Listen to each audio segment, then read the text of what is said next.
Affrontement à Baraka entre le Wazalendo et les FRDC. Aujourd'hui, nous sommes le 12 décembre 2025. Affaire John Numbi. Qu'est-ce qui se passe donc? Bonjour, bonsoir. Nous vous saluons de partout où vous êtes en train de nous suivre à cet espace Analysons Congo. Analysons Congo, nous prenons le temps de venir encore une seconde fois analyser et partager ensemble avec vous. Likez, partagez, restez connectés sur Analysons Congo et ainsi vous allez nous permettre de nous suivre. Suivez-nous en boucle. Suivez-nous sur Facebook, YouTube, TikTok, Instagram. Ainsi vous allez, X, vous allez permettre, vous serez connectés à tout ce qui se passe. Une dépêche vient de nous être lancée sur le pillage au niveau de GLM. La résidence de l'ancien président de la République, Joseph Kabila Kabange, a été bouclée depuis trop tôt le matin par des gardes républicains bien armés. Ils ont bouclé de partout pour éviter qu'il y ait des gens qui prennent les images de comment ils sont en train de faire leur forfait. Ils sont arrivés pour piller, ils ont pillé presque tout ce qu'ils pouvaient. On parle même des coffres forts, des valises, je ne sais pas, de véhicules, tout ça. Jusqu'où cette haine, pendant que les gens sont en train de parler de la paix, pendant que les gens sont en train de penser comment il faut apporter la paix, ben on continue à la fois à mettre et l'armée congolaise, elle est trop politisée, on l'a rendue tellement politisée à cause de ces choses, et aussi on continue à envenimer la situation, faire que les gens restent toujours à couteau tiré. À cet allure, je ne vois pas comment deux grands Bwana vont un jour s'asseoir pour parler. Il faut avoir un esprit grand, un esprit tellement grand pour essayer de comprendre et arriver dans la profondeur. On garde un œil pour savoir ce qui va se passer. On espère que cette fois-ci, ils vont quand même trouver ce qu'ils ont toujours cherché, puisqu'ils n'ont jamais trouvé quoi que ce soit. Voyons voir comment les choses vont se passer. Mais moi, je me pose la question, qu'est-ce qu'il y a de si spécial dans les habitations et les maisons de Joseph Kabila qu'on continue à chercher pendant 7 ans, ou je ne sais pas, 3 ans, et qu'on n'en trouve pas?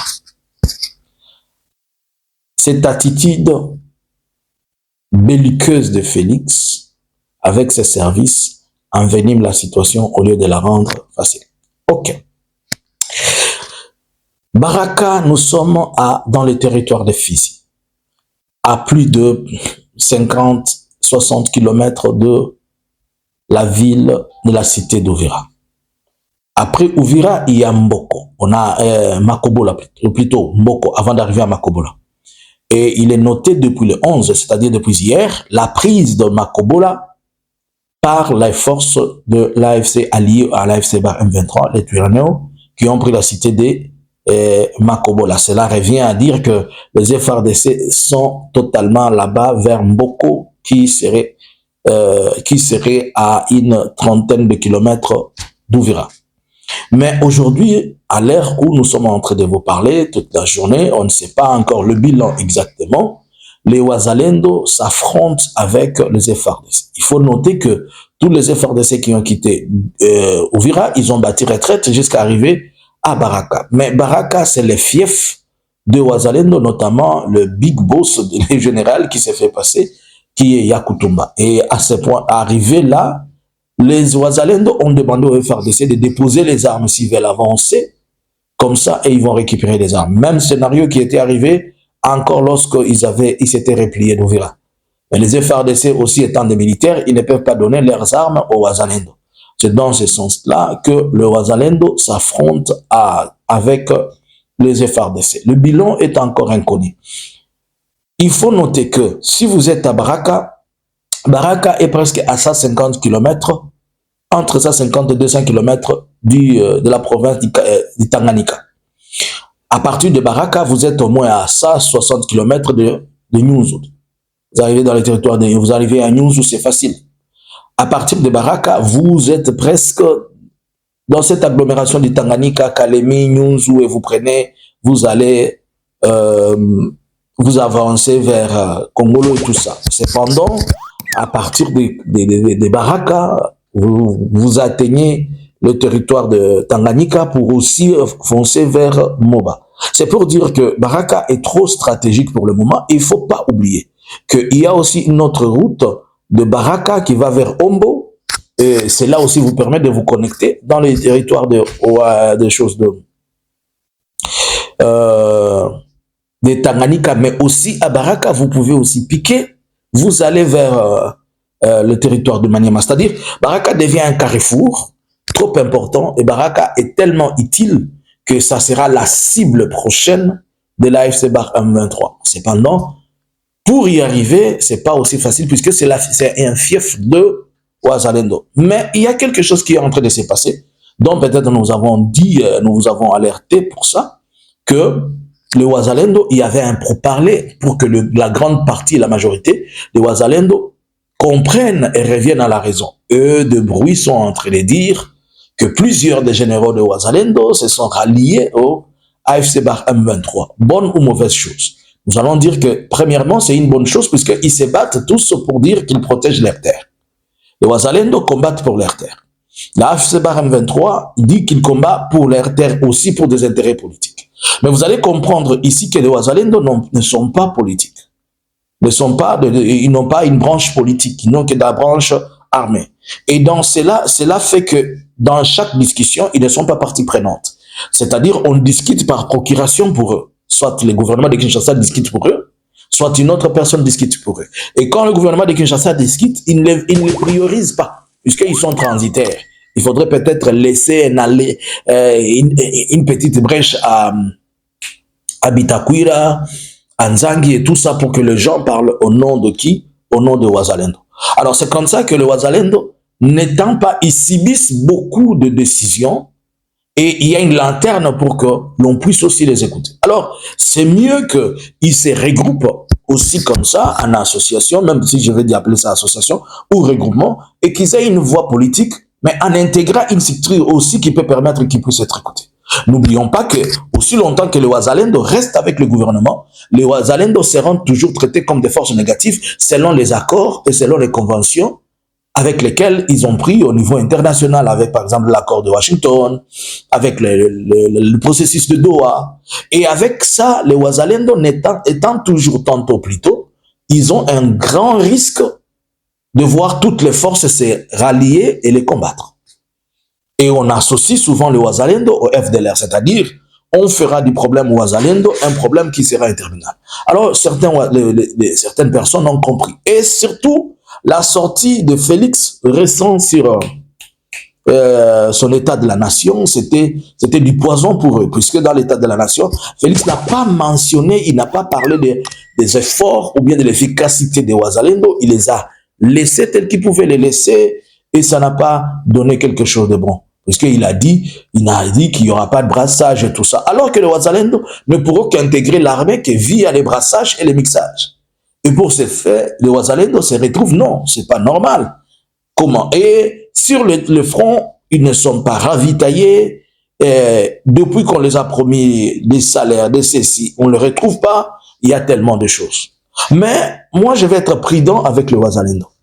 Puisque le Wazalendo, ce sont des gens qui sont tantôt plus tôt. Je l'ai dit avec prudence. Aujourd'hui, je vous dis ça avec prudence. Je suis trop prudent avec le Wazalendo. Pour maîtriser le Wazalendo, il faut leur donner suffisamment de la formation. Pas d'abord la formation militaire, mais la formation idéologique. Pas d'abord la formation militaire, c'est la formation idéologique. Parce que si le Wazalendo ne reçoit pas une bonne formation idéologique, demain, ils vont être encore une pierre d'achoppement. Puisqu'il suffit qu'on arrive à convaincre quelqu'un qui n'a jamais touché dans sa vie 10 000 balles, on lui envoie 10 000 balles, il récupère 10 ou 20. Bon, je sais qu'il y a quand même de grands politiciens à côté, des grands militaires à côté, ils comprennent mieux la chose que nous autres, puisque au moins, ils vont s'en prendre. Cependant, le gouvernement vient de perdre quelque chose de si important. Perdre le Wazalendo revient à faire que la chose ou la pierre qui pas n'empêchait pas, mais qui ralentissait une certaine progression, du côté gouvernemental, elle n'est plus. Puisque les Ouazalendo, d'abord, ils se battaient par motivation pour leur terre. Et si le gouvernement perd le Ouazalendo, le gouvernement perd un allié stratégique important. Ah bon, il est toujours possible de créer ses propres Ouazalendo. Mais les grandes figures qui sont en train d'être dites, qui ont bougé, ça cause un problème. Le gouvernement de Kinshasa est en train d'utiliser quelqu'un par procuration. Et celui qu'on est en train d'utiliser par procuration, c'est John Numbi. Vous n'allez pas me croire, mais vous pouvez, asseyez-vous, écoutez-moi. Il y a un audio qui est devenu viral de certaines personnes du Katanga, qui sont de certains frères katangais, qui sont en train de déverser leur colère et leur mécontentement sur la personne de John Numbi. Pourquoi? Parce que John Numbi semble revenir à cette idée que j'ai toujours vue dans lui, à distance quand j'observe, cet individualisme qui le domine. En fait, jusque-là, vous allez comprendre que dans tous ceux qui sont groupuscules ou bien tous ceux qui sont leaders militaires, le Katanga n'a pas encore un élément qui présente comme leader militaire. Au Sud Kivu, vous avez des leaders pour le moment qui sont dans la rébellion, tels que le Bertrand Bissimois au Nord Kivu, vous avez le Makenga dans la province orientale et Ituri, vous avez le coordonnateur qui est le coordonnateur du mouvement, mais il vient quand même de là. Vous avez des gens qui, lorsqu'on peut parler du Kasaï aujourd'hui, vous avez les Laurence Kanyuka qui sont là, c'est important. Je parle de l'aspect militaire. Lorsque vous pouvez parler des Bas-Congo et tout ça, il y a les Willingoma qui sont du Bas-Congo et tout ça. Alors, John Numbi aimerait, de sa façon, de devenir aussi un élément important, ou bien un élément central, un élément socle qui prétend que non, moi aussi, j'ai de l'influence, ou bien, moi aussi, je suis quelque part.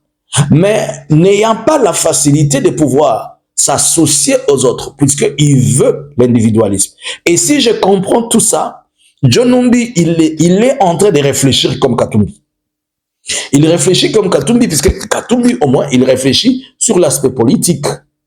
Pour Katumbi, il ne faudrait pas qu'il se retrouve encore derrière toute autre chose sur lesquelles il y aura l'ombre inconnue de Joseph Kabila. Puisque le gouvernement de Kinshasa accuse Kabila d'être le patron de l'AFC Barème 23. Nous avons vu Kabila à Goma. Mais cela ne veut pas dire que Kabila est de l'AFC Barème 23. Mais Kabila vous l'a démontré plusieurs fois qu'il est plutôt celui qui a initié le mouvement Sauvons la RDC. Alors, déjà que Kabila soit à Goma, pour John Numbi, non. Je vais encore être derrière le boss, non. Pour Moïse Katumbi, non. Si je me rallie même dans son parti, dans son mouvement, je vais encore me retrouver derrière lui. Alors, les deux Katangais là deviennent des leviers importants sur lesquels Félix joue. Et n'oublions pas que Félix a aussi acheté Dani Banza, il a aussi acheté Moïse, et il a acheté plutôt il a Sama Lukonde. Alors, des sources disent que Dani Banza était la personne en contact avec Numbi pour essayer de convaincre Numbi de venir vers cette base-là. Mais on apprend que par la même occasion, plusieurs généraux qui sont arrêtés à Kinshasa, ils sont arrêtés sur bénédiction de John Numbi. Beaucoup de Katangais qui sont arrêtés et les Swahiliphones, ils sont arrêtés sur bénédiction de John Numbi. C'est-à-dire, John Numbi vous fait un appel, il discute avec vous, il vous dit, vous voyez, nous allons, c'est pourquoi on dit toujours, on les accuse toujours de quoi? De traître, coup d'État, tout ça, parce que John Numbi discute avec vous, il vous balance certaines choses et puis il vous largue au niveau de Félix. Mais c'est que John Numbi n'a pas encore compris. Que je n'oublie pas de te signaler et te mentionner ceci. Mon grand, tu sais pourquoi Félix veut ta mort? Et je bénis, pour ça, si Félix le faisait, tu seras seul responsable de ce qui va t'arriver. Félix, pas seulement Félix, c'est une recommandation que la communauté kassaïenne lui avait dit. Tu dois nous faire payer ce que John Numbi avait fait aux Kassaïens à l'époque de Biloulou. Si tu ne sais pas. Ça, ils m'ont déjà avoué plusieurs fois. John Numbi nous a tellement torturés et tués dans les Katanga, on doit les tuer. Alors, ce que tu es en train de faire pour te rapprocher de Félix, c'est une bonne chose. Peut-être tu ne supportes plus. Tu veux suffisamment avoir un paquet. Mais sache une chose. Les lions qui te montrent le don, c'est pour faire couler ton sang. Félix finira par Kododayo. Mais ce que John Numbi est en train de faire, est-ce que ça peut être salvatrice? Je pense que ça ne peut pas être salvatrice, puisqu'il doit avoir suffisamment de l'influence dans la communauté katangaise, surtout la jeunesse. J'ai appris qu'il est en train de contacter plusieurs Wazalendo pour les convaincre de ne pas allier l'AFC, pour aussi les convaincre de venir vers lui, afin qu'il constitue un bouclier pour empêcher l'AFC d'Arm 23 d'avancer vers le Katanga. Il a même contacté certains dans les territoires de Walikale. Il est dans une grande sensibilisation avec les Yakutumba et consorts, mais je ne vois pas un bon résultat dans ce qui est en train de se faire. Tout ça, puisque lui aussi, il veut être un chef, il veut être ceci, il veut être cela. Alors cela l'empêche de bien réfléchir et le pousse à se retrouver sous la façade, pas sous la façade, mais il a déjà pris l'ombre de celui qui trahit. Puisque il avait menacé en 2023, il avait menacé Félix. Mais où sont abouties les menaces de John Numbi? Avez-vous entendu un jour officiellement John Numbi vous dire qu'il est avec l'AFC? Non. L'avez-vous vu quelque part avec eux? Non. Puisque pour lui, il préfère que les gens viennent vers lui au lieu qu'il aille vers les autres. Et est-ce qu'il a des troupes? Je ne crois pas. Financièrement, est-il bien assis pour se retrouver et activer une rébellion ou quoi? Je ne pense pas. Mais ce qu'il veut, c'est avoir cette identité de quelqu'un qui dit c'est moi qui ai commencé, c'est moi qui suis dans les Katanga, suivez-moi. Bon, s'il peut arriver à quelque chose, c'est bon. Mais pour le moment, tout porte à croire qu'il veut seulement mettre le bâton dans les roues pour certaines personnes. Y arrivera-t-il? Wait and see. Alors, voilà un peu, nous étions en train de vous brosser la situation de ce qui se passe pour le moment.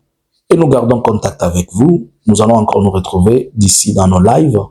Et nous allons essayer de parler et de partager. Nous, c'est Analysons Congo. Bonjour, bonsoir. Likez, partagez. Restez connectés avec nous. Analysons Congo subscribers.